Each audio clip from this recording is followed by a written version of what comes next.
ഏറ്റവും വലിയ ശത്രു ആരാ? എന്റെ പ്രിയപ്പെട്ടവരെ, നമ്മൾ വിചാരിച്ചിരിക്കുന്നത് എന്നോട് ഏറ്റവും വലിയ അസൂയ എന്റെ അയൽവാസിക്കാണെന്ന്. അങ്ങനെ നമ്മൾ കരുതിയിരിക്കണേ. അല്ല, ഏറ്റവും കൂടുതൽ അസൂയ ആർക്കാ?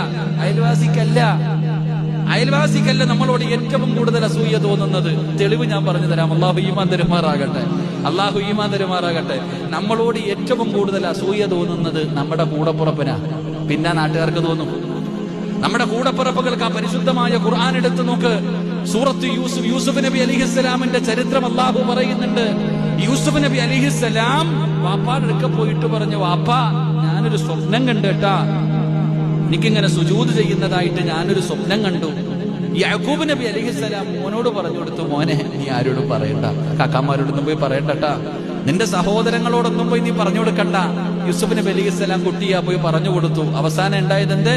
പൊട്ടക്കടത്തിലിട്ടിട്ട് കൊല്ലാൻ നോക്കിയത് ആ കൂടപ്പുറപ്പുകളായിരുന്നു. അള്ളാഹു കാത്തുരക്ഷിക്കുമാറാകട്ടെ. എന്റെ പ്രിയപ്പെട്ടവർ, അതുകൊണ്ട് ഏറ്റവും കൂടുതലില്ലേ, അവന് മാത്രം എങ്ങനായി, ഞാൻ ഇങ്ങനായി, ഓന് അറബി എത്തിക്കാനേലാക്കിയതാ, അവൻ കൈയിട്ട് വാരിയതാ. എന്തിനപ്പ? അള്ളാഹു നമുക്ക് നൽകിയിട്ടുണ്ട്. അൽഹംദുലില്ലാഹ്, സന്തോഷം. എന്നെക്കാളും വലിയ വീട് അവന്, അവനെക്കാളും വലിയ വീട്. എത്രയൊക്കെ ആണെങ്കിലും, എത്ര വലിയ വീട് വെച്ചാലും കുടുംബ വീട്ടിൽ കിടന്നാൽ കിട്ടുന്ന ഒരു സുഖം വേറെ എങ്ങും കിട്ടൂല. അള്ളാഹു ഈമാൻ തരുമാറാകട്ടെ. ഉള്ള കാര്യല്ലേ? അതാണ്, കുടുംബ വീട്ടിൽ പോയി കിടന്നാൽ മതി. എന്ത് ബർക്കത്തെന്നറിയോ? ആ ബർക്കത്ത് ഉണ്ടാകാനുള്ള കാരണം എന്താ? നിന്റെ അത്തായ അമ്മായോടുള്ളത് കൊണ്ടാ. ആ പ്രായമുള്ളവർ ആ വീട്ടിൽ ഉള്ളത് കൊണ്ടാണ് ആ വീട്ടിൽ ബർക്കത്തുള്ളത്. അള്ളാഹു നമുക്ക് ഈമാൻ നൽകുമാറാകട്ടെ.